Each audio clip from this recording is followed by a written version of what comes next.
बिस्मिल्लाहिर्रहमानिर्रहीम।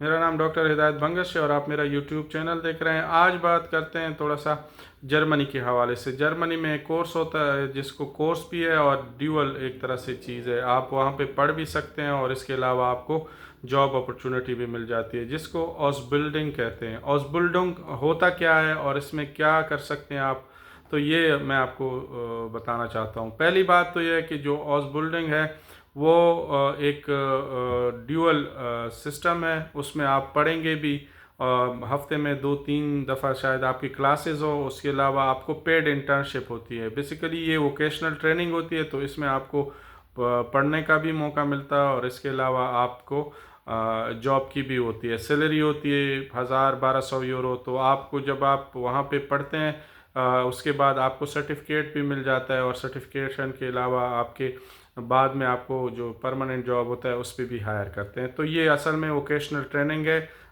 एक permanent job के लिए। और इसमें क्या रिक्वायरमेंट्स है? पहली रिक्वायरमेंट तो ये है कि अगर आप ऑसबिल्डिंग करना चाहते हैं और वहाँ पे कॉन्ट्रैक्ट लेना चाहते हैं तो ये आपको लैंग्वेज की ज़रूरत होती है। और उनका जो लेवल है कम से कम B1 B2 लेवल है, क्योंकि एग्ज़ाम्स वगैरह आपकी जर्मन लैंग्वेज में होंगे। और ऐसे भी कुछ शोबे हैं, अगर उसमें आप ट्रेनिंग लेना चाहते हैं तो उसके लिए हायर जो होती है लेवल ऑफ जर्मन लैंग्वेज वो भी चाहिए होता है। लेकिन मिनिमम आपका B1 B2 लेवल होना चाहिए। और उसके बाद जब आप लैंग्वेज करते हैं तो उसके बाद आपको एक वहाँ पे कॉन्ट्रैक्ट मिलना ज़रूरी है। आपको एक कंपनी हायर करेगी तो वो कंपनी आपको कॉन्ट्रैक्ट देगी और वो जो कॉन्ट्रैक्ट होता है वो आपका जो कंपनी होती है वो रजिस्टर करेगी वहाँ पे। जो उनके कामर्स और इंडस्ट्री मिनिस्ट्री है उनसे रजिस्टर करके आपको फिर कॉन्ट्रैक्ट देगी और उस पर फिर आप वीज़ा अप्लाई कर सकते हैं। तो ये एक तरह से आपको एक कॉन्ट्रैक्ट लेना भी लाजमी है। बेसिकली ये कॉन्ट्रैक्ट होता फ्री है, लेकिन जो एजेंट हजरात होते हैं वो आपको पता है वो तो इसको बेचते हैं। अगर आपका कोई जानने वाला है जर्मनी और उनको कोई एक्सपीरियंस है तो वो वहाँ से आपको ये कॉन्ट्रैक्ट लेके भी दे सकता है। अगर आप कहते हैं ख़ुद आपने रिसर्च करना है तो आपने 3 वेबसाइट वो करनी है, वो सर्च करनी है। एक है फेडरल एम्प्लॉयमेंट, जो उनके सर्विसेज हैं उनका वेबसाइट जर्मनी वाला सर्च करना है। दूसरा जो है osbuilding.de, ये वेबसाइट सर्च करना है। और इसके अलावा एक और है जिसको IH के कहते हैं, मतलब उनकी जो है इंडस्ट्री और जो कामर्स की मिनिस्ट्री है उनका जो वेबसाइट है वो आपने सर्च करना है। बहरहाल आप गूगल में देंगे तो आपको सारी चीज़ें मिल जाएंगी। उसके बाद आप जब आपके पास लैंग्वेज की वो होगी और इसके अलावा आपकी जो मैट्रिक या FSC लेवल ऑफ एजुकेशन होनी चाहिए और वो मिनिस्ट्री ऑफ फॉरेन अफेयर से अटेस्टेड होनी चाहिए।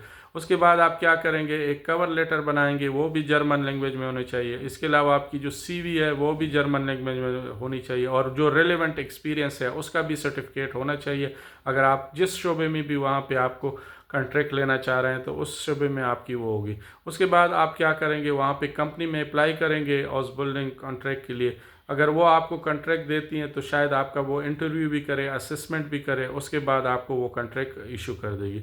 जब आपके पास कॉन्ट्रैक्ट आ जाएगा तो फिर आपने क्या करना है, जर्मन एम्बेसी में ऑसबिल्डिंग के मतलब जो वीज़ा होता है उसके लिए अप्लाई करना होता है। उसके लिए यही चीज़ें चाहिए, मतलब कवर, CV लेटर और इसके अलावा CV हो गया, कवर लेटर हो गया और इसके अलावा आपकी जो कॉन्ट्रैक्ट है वहाँ पे जो कामर्स मिनिस्ट्री है वहाँ से रजिस्टर होनी चाहिए वो कॉन्ट्रैक्ट। और उसके बाद आपने जो नेक्स्ट जो होना है, आपको वहाँ पे एक ब्लॉक अकाउंट में जो है और उसमें तकरीबन सर्टन एक अमाउंट होती है पर ईयर वो होनी चाहिए। तो वो भी बाज़ रिक्वायरमेंट्स हैं, बाज़ जगह की नहीं है, लेकिन आपने देखना है कि वो क्या करते हैं। एम्बेसी से आपने कांटेक्ट करना है कि भाई मेरे पास ये चीज़ है उस बिल्डिंग का कॉन्ट्रैक्ट, तो मेरे लिए रिक्वायरमेंट्स दे दे। तो वो आपको सारी चेकलिस्ट दे देंगे। जब आप अप्लाई करेंगे तो उसके बाद आपको वीज़ा लग जाएगा। वहाँ जाते हैं तो वहाँ पे आपकी हाफ़ जो होती हैं क्लासेस होती हैं और हाफ़ आप कह सकते हैं कि प्रैक्टिकल वर्क होगा, जो वहाँ पे जिस कंपनी ने आपको जॉब या आप कह सकते हैं इंटर्नशिप दिया होगा तो वो आपको वो उसके हिसाब से आपने करना है। बाद में जब आप कंप्लीट करते हैं ये कोर्स वगैरह, उसके बाद आप परमानेंट जॉब के लिए भी अप्लाई कर सकते हैं। तो ये थोड़े से मालूमात है। वैसे ये कंप्लीट इस पर बड़ी वीडियो बन सकती हैं, लेकिन आपको पता है लोग बड़ी वीडियो देखते नहीं हैं, तो थोड़े से इन्फॉर्मेशन मैंने आपको दी है, तो आप इसके मुतालिक आप रिसर्च कर सकते हैं और भी। थैंक यू, अल्लाह हाफिज़।